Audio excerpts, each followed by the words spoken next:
Chers amis, Shabbat Shalom, Hanouka Sameach. La fête de Hanouka reste pour chacun d'entre nous marquée par le très célèbre miracle de la fiole d'huile. Toutefois, il est clair que cet épisode marque la conclusion d'un long combat initié par Matityahu et ses 5 fils pour chasser l'occupant grec. Le récit de la révolte juive et des combats est consigné dans un ouvrage, le Sefer HaMakkabim, qui pourtant a été écarté du canon biblique. C'est-à-dire que ces livres sont considérés comme de simples récits historiques sans inspiration divine, comme le sont par exemple les textes prophétiques. Mais tout de même, le Sefer HaMakkabim, le livre des Maccabim, reste une référence historique et l'histoire qui est narrée, bien évidemment, est pour nous une référence. Il n'existe pas non plus de Masechet, c'est-à-dire de traité du Talmud consacré uniquement à Hanouka. Comme par exemple, on peut trouver pour chaque autre fête un traité qui lui est consacré. Yoma pour Yom Kippour, le traité de Souka, le traité de Rosh Hashanah. Également, sur la Purim, il y a le traité qui s'appelle Megillah. Mais il n'y a aucun traité en soi qui s'appellerait Hanouka ou qui traiterait entièrement de Hanouka. Bien qu'il y ait, bien sûr, des écrits sur Hanouka, des halachot sur Hanouka, dans telle ou telle Masechet, notamment la Masechet Shabbat. De plus, les écrits talmudiques n'accordent finalement que peu de place à la victoire militaire et aux différents détails historiques, préférant se consacrer au midrash, au miracle, de la fiole d'huile, et surtout aux différents détails techniques nécessaires à l'allumage des bougies de Hanouka. On trouve cela dans le traité de Shabbat, DAF 21, page 21, folio A. On peut d'abord y déceler une volonté de nos sages de bien montrer que si un récit historique est important, pédagogiquement, édifiant pour un homme qui doit rester lié à ses racines, l'acte de mitzvah lui-même est primordial.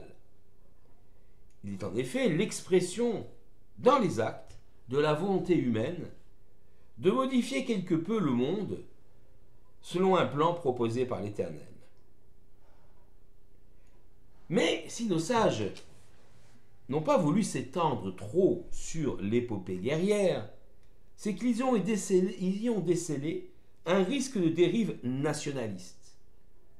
Les Asmonéens, les Hashmonaïm, la famille de Matityahu et de ses 5 fils, de Yehuda Maccabi, qui prendra le relais de Matityahu, ont pris le maquis à partir du moment où la Torah fut interdite par le roi Antiochus IV, le roi des Grecs. Tant que ces derniers, les Grecs, maintenaient leur domination sans exercer de coercition religieuse, les Juifs n'ont pas éprouvé le besoin de se révolter, de mener une guerre de libération. Et, bien évidemment, c'est parce que il y a eu cette oppression que, les Juifs ont dû se révolter. Il faut également noter qu'il y a une certaine méfiance des Chachamim, des sages, vis-à-vis de la famille des Hashmonaïm, des Asmonéens, car après avoir libéré le territoire national, après avoir restauré le temple, le Beth Amikdash, après le miracle de la fiole d'huile, ces Asmonéens ont usurpé le pouvoir. C'était des Kohanim, des prêtres. Ils ne pouvaient prétendre à la royauté. Et l'un des neveux de Yehuda Maccabi, puisque après Yehuda Maccabi, ce sont ses frères qui vont diriger le peuple, le dernier sera Shimon, il aura un fils Jean Hircan, qui va s'affirmer véritablement comme un monarque, comme quelqu'un qui va s'attribuer tous les signes du pouvoir. Il va, bien sûr, considérablement augmenter la surface du nouvel État juif, mais il va usurper le pouvoir. C'est pourquoi il y a un recul toujours des Chachamim vis-à-vis de cette famille des Hashmonaïm. les Hashmonaïm également vont commettre une erreur. Ce même Jean Hircan va aller convertir de force une peuplade, les Iduméens, contre l'avis des Chachamim. Et d'ailleurs, de ces Iduméens sortira le roi Hérode qui va finalement prendre le pouvoir avec l'appui de la puissance romaine et va exterminer la famille des Hashmonaïm. Il y a donc une sorte de malédiction, si je puis l'exprimer ainsi, sur cette famille, et les Chachamim sont très méfiants. C'est pourquoi ils n'ont pas voulu trop glorifier la victoire militaire, bien qu'elle soit essentielle et importante.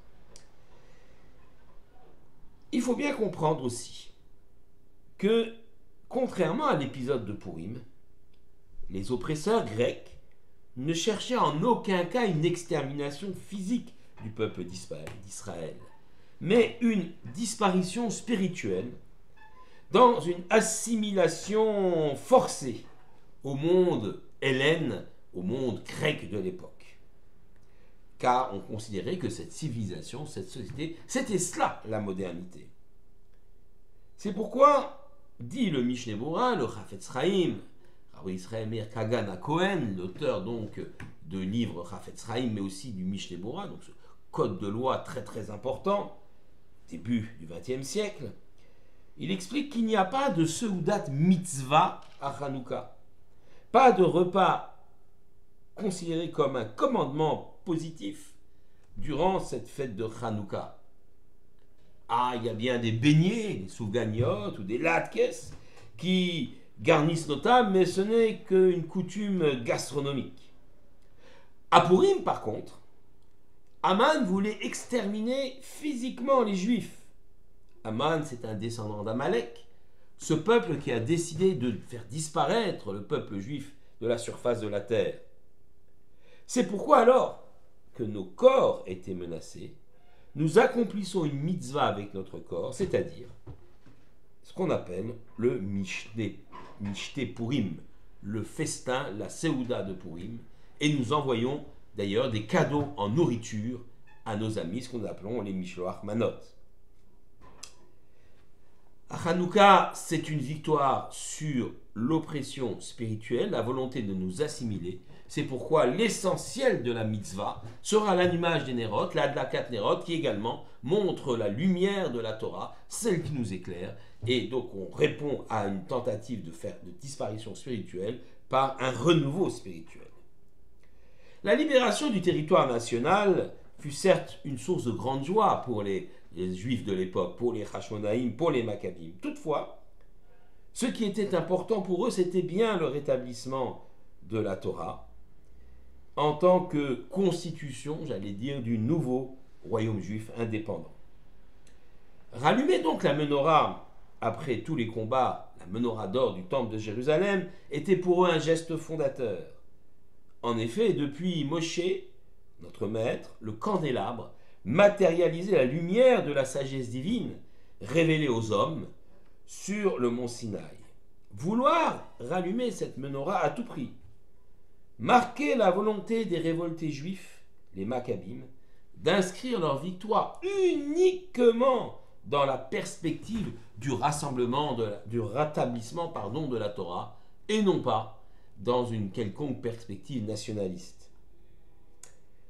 En effet, quel droit ont les Juifs sur la terre d'Israël, si ce n'est pour construire une société exemplaire pour les nations, ayant comme base la référence même divine, la référence de la Torah. Sans la parole révélée, les revendications nationalistes juives n'auraient aucune valeur, pas plus que les autres occupants de la Terre Sainte. Le miracle de la fiole d'huile est en quelque sorte finalement un sceau approbateur de l'Éternel. Le Créateur intervient dans l'histoire des hommes pour manifester et approuver l'orientation, le choix que les Juifs ont fait. Depuis Purim, Dieu se cache derrière le décor de l'histoire. Les miracles grandioses, apparents, comme celui du passage de la mer Rouge, ce qu'on appelle le Nes Miglé, eh bien, les miracles dévoilés ont totalement disparu. Et toute manifestation divine se revêt d'un habit d'événements naturels, ce qu'on appelle le Nes Nistar, le miracle caché. À Hanouka, la victoire militaire relève du Nes Nistar. Il y a des combats très durs, il y a des morts, beaucoup de morts chez les Juifs.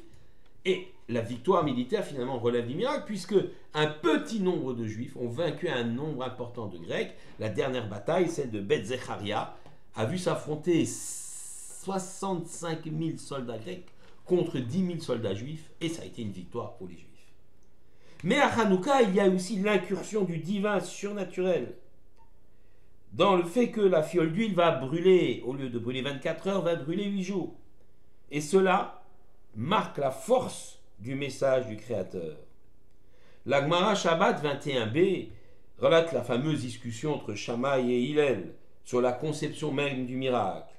Pour Shammai, il faut allumer les nérotes, les lumières, par ordre décroissant, 8 lumières le premier jour, 7 lumières le deuxième jour, ainsi de suite. Pour Hillel, dont nous avons adopté l'opinion, la position, il faut aller en ordre croissant. Une lumière le premier jour, 2 lumières le deuxième jour, etc. La première interprétation de cette marloquette, c'est-à-dire de cette discussion entre Hillel et Shammai, se place dans la perspective des jours de Hanouka, qui restent encore à fêter, Shammai, ou des jours déjà passés, d'après Hillel. Shammai s'attache également à comparer l'ordre décroissant des lumières de Hanouka aux 70 taureaux sacrifiés par nombre décroissant durant les 7 jours de la fête de Sukkot, pour expier les fautes des 70 nations. La lumière de Hanouka est donc un feu, Our en hébreu, consacré à la destruction du mal présent parmi les sociétés.